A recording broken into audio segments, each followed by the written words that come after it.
Bulan Oktober biasanya diperingati sebagai bulan bahasa dan sastra yang rutin diselenggarakan setiap tahunnya.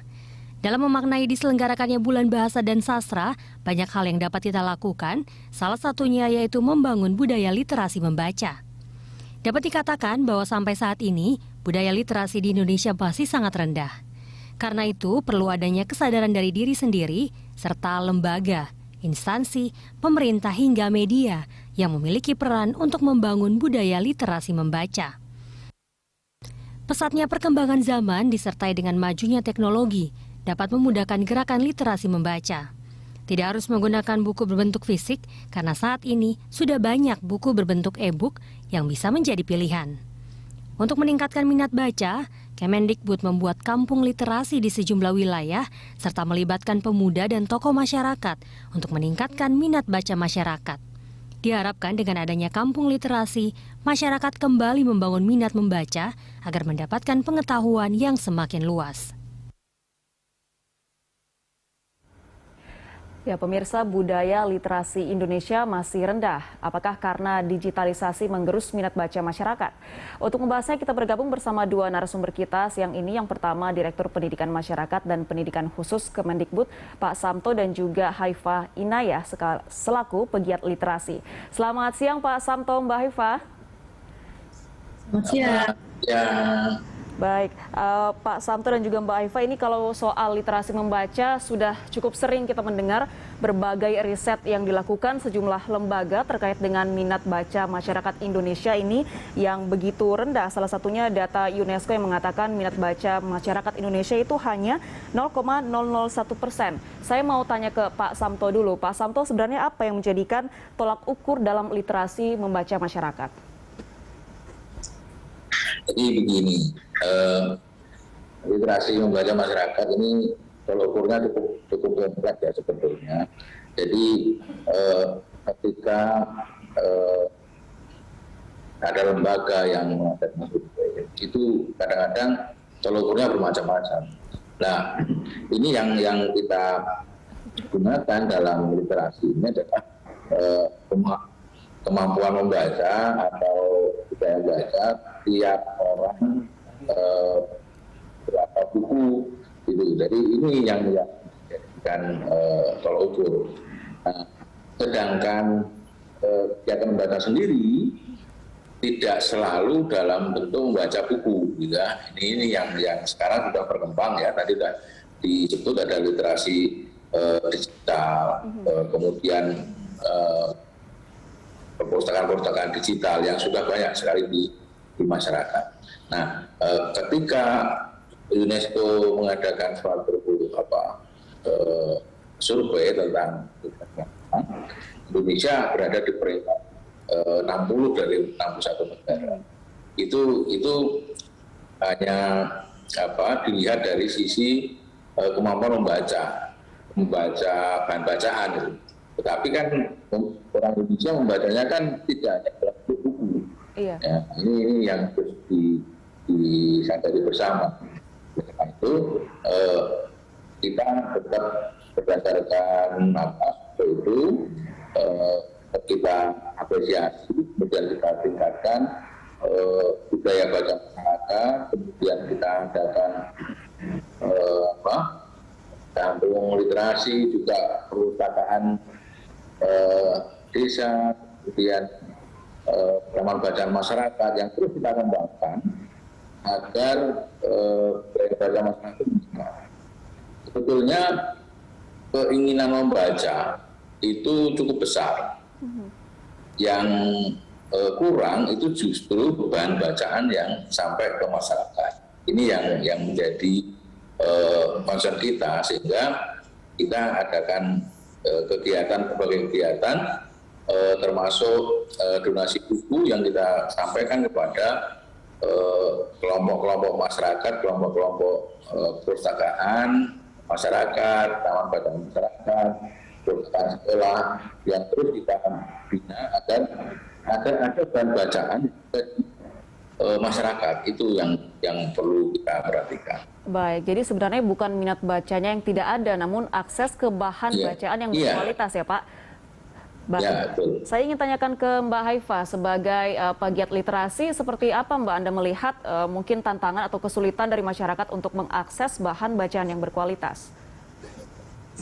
Oke, sebelumnya terima kasih Mbak atas waktunya. Jadi kalau saya sih sejak saya mulai aktif gitu kan di bidang literasi dan mulai sebagai jurnalis, kemudian sekarang kita NGO yang emang berfokus untuk meningkatkan minat baca pada anak-anak itu emang kita lihat kualitas itu masih kurang, tapi kalau minat sendiri tadi saya setuju sama Mas Sabto, itu minatnya tinggi. Jadi pernah kita bikin program itu kita bikin modulnya dari awal sampai akhir isinya kayak apa, kita kasih rakyat dan ada kuis yang menarik, itu anak-anak yang kita ikutin di program tersebut itu sangat antusias gitu untuk ikutan. Bahkan misalnya kita kasih kakak-kakak pembimbing juga yang ngebantuin mereka kalau misalnya mereka ada pertanyaan soal soal bukunya dan lain-lain. Jadi at the same time kita juga berusaha meningkatkan daya berpikir kritis buat anak-anak ini, karena ketika misalnya kita jarang baca, kadang critical thinking kita jadi kurang terlatih dan kurang terbangun kayak gitu. Apa yang kita lakukan salah satunya di Kisah Kasih sekarang merupakan program kami, program utama kami itu. Jadi kita mendistribusikan buku bacaan kepada anak-anak khususnya anak PKL untuk mereka bisa belajar sendiri gitu kan dari modulnya, karena mungkin orang tuanya lagi nggak bisa bantuin mereka ngajarin atau lagi WFH dan lain-lain. Jadi lumayan menarik sih sebenarnya dari baik dulu saya sebagai wartawan juga di Catch Me Up kita bikin program, bikin produk jurnalistik, terus juga kita bikin program pelatihan tadi di Kisah Kasih, itu adalah sebenarnya hasilnya adalah emang sebenarnya minat bacanya itu sebenarnya tinggi, tapi emang benar kualitasnya itu yang mungkin aksesnya atau emang costly atau seperti atau cost dalam hal biayanya lebih mahal atau seperti apa, tapi memang aksesnya yang kurang gitu. Tapi kalau minat baca itu tinggi, khususnya di anak-anak, mereka kayak tahu gitu, belajar dan lain-lain. Baik, melihat minat masyarakat yang sebenarnya tinggi untuk membaca, ini saya ingin tanyakan kembali ke Pak Samto. Seperti yang tadi Mbak Haifa dan juga Pak Samto katakan, membaca itu tidak harus lewat buku cetak, namun juga sudah bisa mendapatkan akses bacaan digital di internet. Namun sekali lagi terkendala dengan masyarakat yang mungkin tinggal di daerah pedalaman atau terpencil begitu yang kurang mendapatkan akses internet. Ini seperti apa Pak Samto tanggapannya kalau dari Kemendikbud sendiri? Jadi begini, bagi masyarakat perkotaan mungkin membaca melalui internet itu sudah kebiasaan sehari ya. Tetapi bagi Indonesia itu mulainya cukup luas dan sebagian besar justru tidak mampu menikmati fasilitas yang di internet itu. Ya mungkin internet sekarang sudah 90% wilayah Indonesia sudah tercover ya. Tetapi kemampuan masyarakat untuk mengakses itu juga masih jarang. Oleh karena itu Kemendikbud bersama teman-teman dari para donatur senantiasa mengadakan donasi buku ke pelosok-pelosok TPM. Ini kita punya katakan 1 juta buku untuk TPM tahun ini. Nah, kami menerima sumbangan dari para donatur, kemudian kita tampung, kita serahkan ke daerah-daerah yang tidak tidak punya akses ke internet. Itu buku-buku itu kita edarkan ke daerah-daerah, dan ini sangat luar biasa tanggapan mereka. Kami tidak beli bukunya, jadi ada donatur yang memberikan buku itu, kita tampung, kemudian setiap bulan kita kirim ke daerah. Itu seperti itu. Jadi bukan masalah digital dan tidaknya ya, tetapi masyarakat Indonesia itu lebih tertarik kepada buku fisik sebetulnya. Nah, kalau digital kan lebih banyak untuk komunikasi, tetapi buku digital itu kurang menarik bagi masyarakat yang di pedesaan. Yang di pedesaan cukup buku-buku yang data yang kita lakukan melalui kita edarkan melalui berbagai komponen kita yang ada di masyarakat, termasuk taman bacaan masyarakat, sekolah, kemudian juga para pegiat literasi di daerah. Saya kira itu. Baik, Pak Samto dan juga Mbak Haifa, kita akan membahas hal itu lebih lanjut. Usai jeda, pemirsa jangan kemana-mana, Lunch Talk akan segera kembali.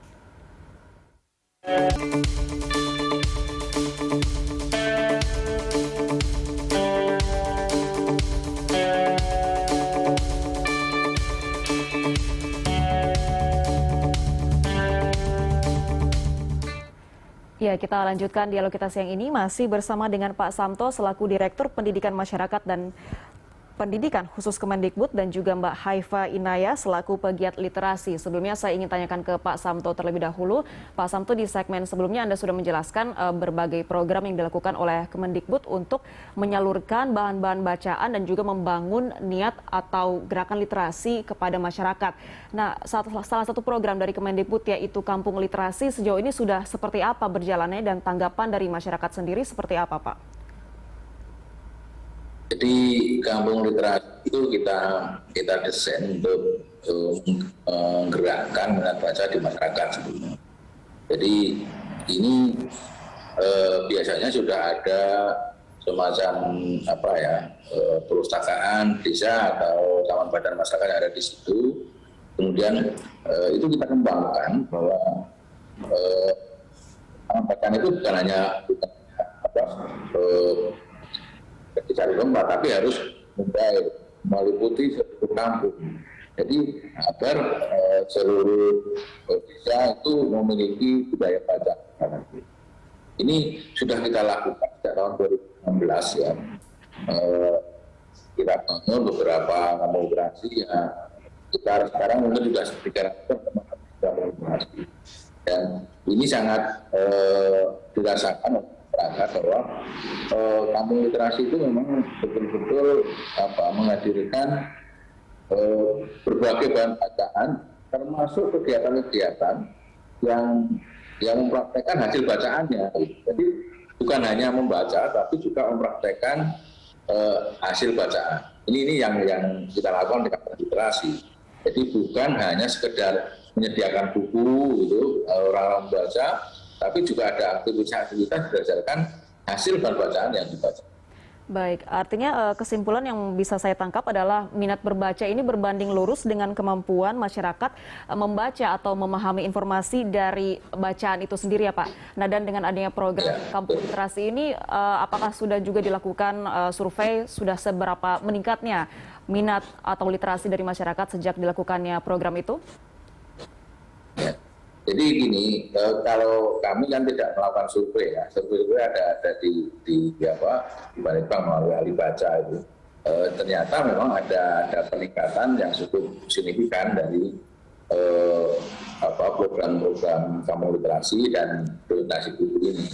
Dan sebetulnya di Indonesia sudah lebih dari 30% masyarakat Indonesia itu membaca. Tetapi kalau di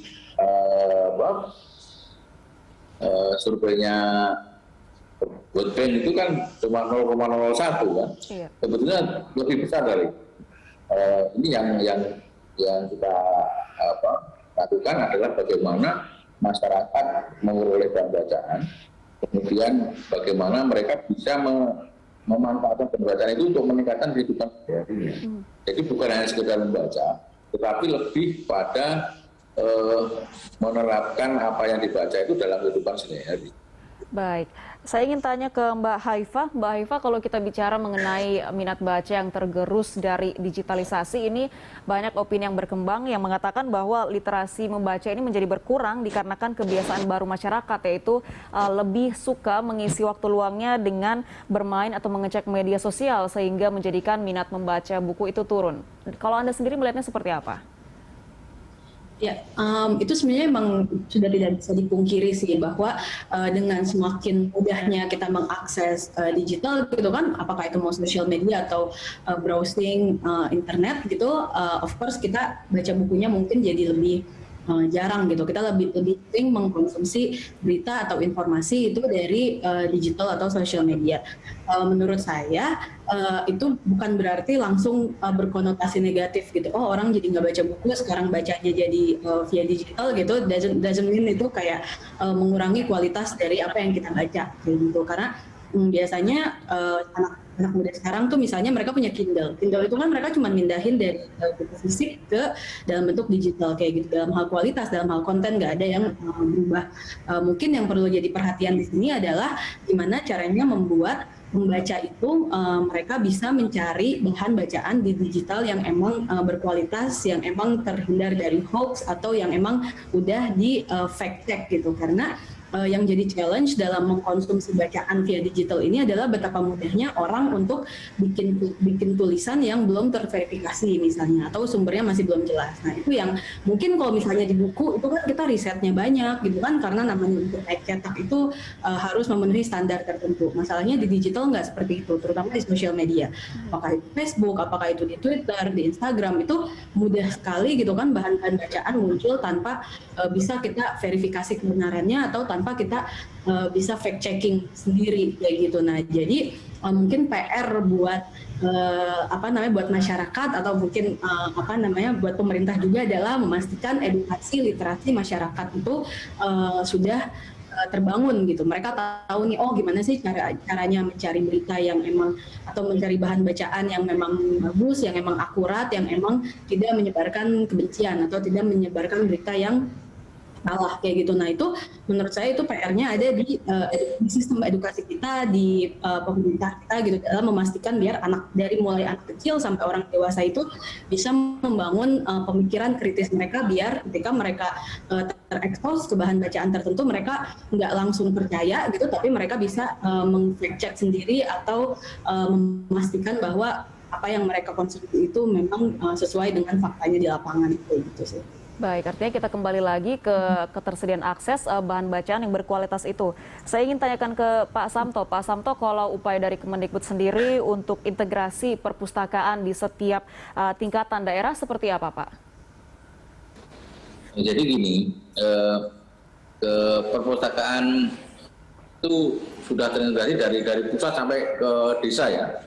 Jadi ada perpustakaan nasional, provinsi, kabupaten, desa, bahkan di taman bacaan masyarakat itu berada di tengah-tengah masyarakat langsung. Itu aksesnya. Tetapi bagaimana kita yang menjadi masalah adalah bagaimana agar masyarakat itu mengakses bahan-bahan bacaan yang ada di perpustakaan. Dan tadi juga disampaikan bahwa sekarang ini banyak bacaan-bacaan yang dalam bentuk digital. Jadi bagi masyarakat yang di perkotaan gitu, tidak perlu datang langsung ke perpustakaan, bisa langsung mengecek di perpustakaan digital. Semua akses digital ada di situ. Dan tidak semua yang ada di media sosial itu buruknya. Kita gunakan media-media yang ada sekarang itu untuk meningkatkan minat baca, termasuk bahan bacaan yang kita upload di media-media sosial. Termasuk kita punya misalkan ada PKBM, TBM yang TBM-nya itu digital. Jadi yang akses itu secara digital. Jadi inilah yang harus kita tuangkan ke media sosial agar tidak hanya hoax yang tinggi ya, tetapi ada informasi positif yang masuk ke media sosial. Itu yang menjadi perhatian kita bersama. Semakin banyak buku-buku yang diposting ke media sosial, maka akan menutup konten-konten yang negatif. Jadi kita terus tingkatkan konten positif di media sosial itu agar meningkatkan minat baca masyarakat. Begitu. Baik, kita akan lanjutkan dialog kita usai jeda. Pemirsa jangan kemana-mana, Lunch Talk akan segera kembali.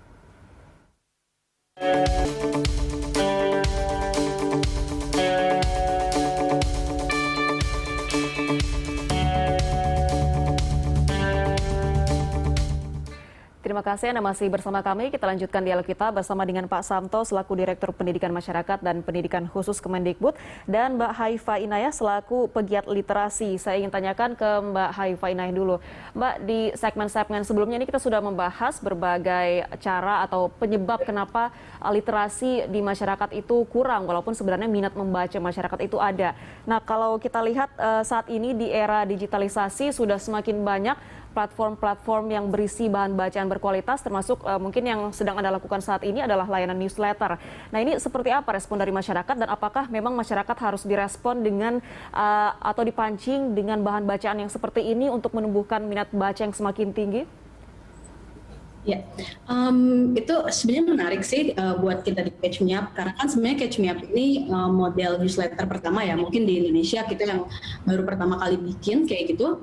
Dan di awalnya banyak sekali yang mempertanyakan gitu, kayak emang bakal works ya misalnya via newsletter kayak gitu, karena di Indonesia itu orang baca berita tuh mungkin masih banyak dari sosial media, masih banyak dari website kayak gitu kan. Tapi faktanya gitu kan setelah Catch Me Up jalan sekarang udah 2 tahun lebih, itu yang kita lihat adalah pembacanya tinggi, antusiasmenya tinggi. Jadi kalau misalnya newsletter biasa itu open rate-nya, jumlah orang yang bukanya itu sekitar 8-9%, kita di Catch Me Up tiap harinya itu sampai 30% open rate-nya. Jadi dengan jumlah subscribers kita di 50.000, orang yang buka email kita dan baca berita kita tiap harinya itu sekitar 13.000 sampai 14.000. Dan itu cuma dalam 1 hari. Artinya berarti sebenarnya para subscribers kita gitu kan, orang yang berlangganan itu memang berminat untuk membaca gitu kan. Jadi mungkin yang kita lihat adalah mediumnya apapun gitu, apakah mau newsletter atau mau sosial media atau mau apapun itu gitu kan, mau di website apapun itu, selama kontennya mudah dibaca, bagus dan sesuai dengan kebutuhan pembaca ya. Jadi kita perlu benar-benar mengenal dulu pembaca kita tuh siapa gitu kan. Makanya kalau di Catch Me Up kita tiap 6 bulan mengadakan survei kayak umurnya berapa, minatnya apa, mereka tertarik baca soal apa, hal-hal kayak gitu untuk memastikan bahwa konten kita itu masih relevan dengan kebutuhan dari audiens kita kayak gitu. Dan kadang yang kita bahas pun berat gitu ya. Contohnya kayak misalnya kita ngejelasin soal Omnibus Law. Itu tuh kita ngejelasin dari awal pembuatan undang-undangnya sampai akhirnya disahkan kayak gitu. Itu sebenarnya sesuatu yang berat yang mungkin kalau buat anak muda, audiens kita kebetulan rata-rata umurnya 23 tahun sampai 25, itu mungkin sesuatu yang kalau misalnya mereka baca dengan bahasa yang baku gitu kan, yang terlalu berat ya udah skip aja gitu kan. Tapi di Catch Me Up karena kita menjelaskan dengan sangat casual, santai, terus kayak orang bisa baca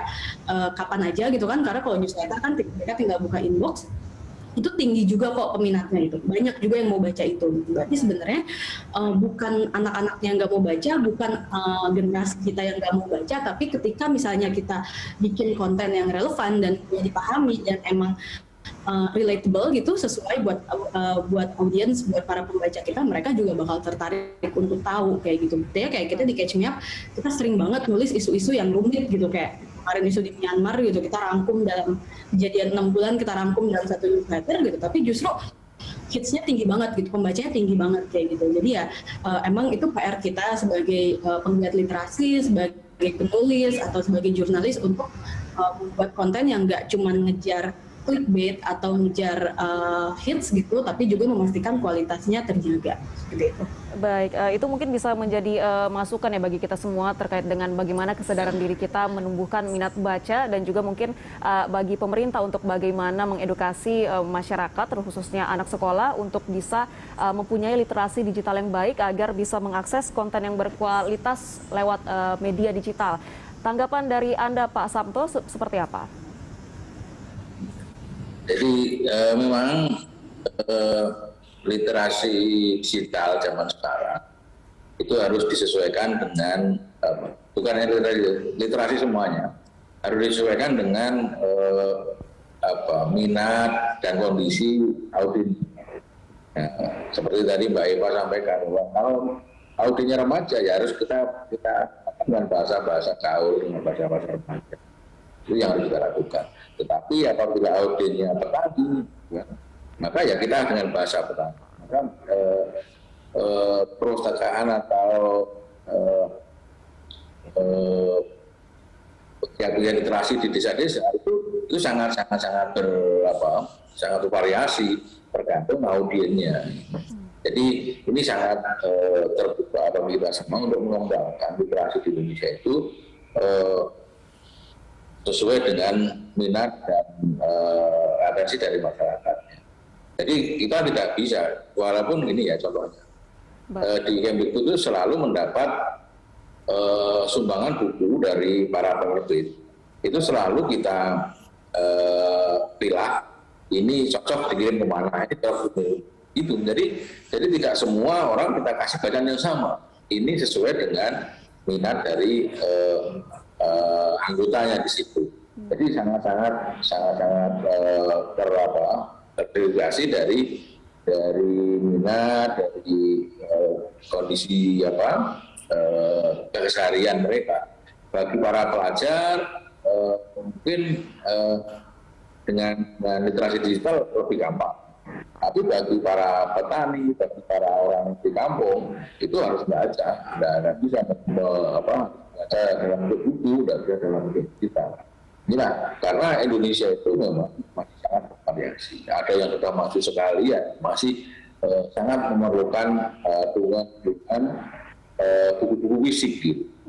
Dan kami berterima kasih kepada para donatur yang setiap bulan selalu mengirimkan ke kami, yang kami distribusikan bersama-sama dengan teman-teman relawan untuk kita berikan di bidangnya. Tapi seperti yang disampaikan bahwa kalau Mbak Eva kan caranya remaja, jadi lebih enak karena sama-sama remaja menyalurkan kontennya itu cara kekinian. Jadi masing-masing memiliki passion sendiri, memiliki cara tersendiri dalam meningkatkan minat baca masyarakat. Baik. Sebetulnya minat bacanya tinggi. Yang kita concern sekarang adalah menyediakan bahan bacaannya. Baik. Ya, baik bacaan digital, kita pilih-pilih yang bagus-bagus. Bacaan yang fisik harus kita sampaikan kepada masyarakat. Inilah yang menjadi concern kita sekarang. Baik. Jadi literasi itu merupakan cita-cita kita bersama, semua orang Indonesia literate, artinya tidak dalam hal yang sama, ya literate terhadap situasi kondisi masing-masing lingkungannya. Saya kira itu. Baik, artinya harus ada penyesuaian antara akses bahan bacaan dan juga minat dari para audiens atau pembaca. Iya. Baik, kita sudah sampai di penghujung segmen. Saya persilakan masing-masing Pak Samto dan juga Mbak Haifa untuk menyampaikan himbauan atau pesan kepada masyarakat. Singkat saja, Mbak Haifa terlebih dahulu, silakan.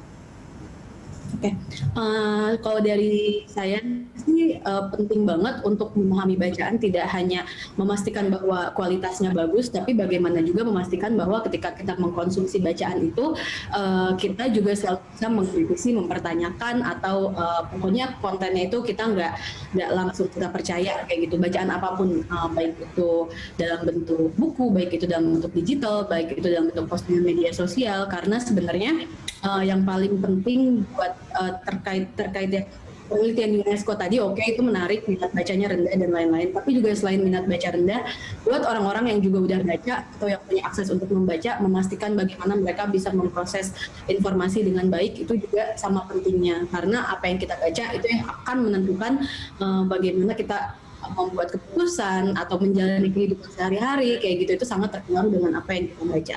Jadi memastikan bahwa masyarakat itu bisa memahami apa yang mereka baca, nggak cuma bisa baca tapi juga memahami dan mengerti gitu kontennya seperti apa dan bagaimana itu bisa mempengaruhi proses mereka ke depannya kayak gitu. Baik Pak Samto, silakan pesan atau himbauan dari Anda, singkat saja Pak, silakan. Ya, terima kasih. Jadi literasi ini merupakan tanggung jawab kita bersama. Kemampuan akses bahan bacaan itu merupakan tanggung jawab kita bersama. Bukan hanya tanggung jawabnya para penerbit, tapi juga kepada masyarakat, kepada seluruh media, ke seluruh masyarakat yang harus bersama-sama agar masyarakat itu memiliki akses terhadap literasi yang cukup. Karena membaca itu ibarat mimpi dengan mata terbuka. Mimpi karena kalau kita membaca pasti akan khayalan kita akan kemana-mana, akan menimbulkan kreativitas, menimbulkan ide dan sebagainya. Inilah yang harus kita tekankan, bahwa literasi itu menjadi kepentingan kita bersama. Jadi masyarakat yang literat adalah masyarakat yang baik. Baik. Saya kira itu. Baik, kita harapkan ke depannya akses bahan bacaan bagi masyarakat ini akan semakin terjangkau ke depannya dan juga bisa meningkatkan niat ataupun literasi membaca dari masyarakat. Terima kasih banyak Pak Samto dan juga Mbak Haifa sudah bergabung bersama kami. Salam sehat selalu. Terima kasih.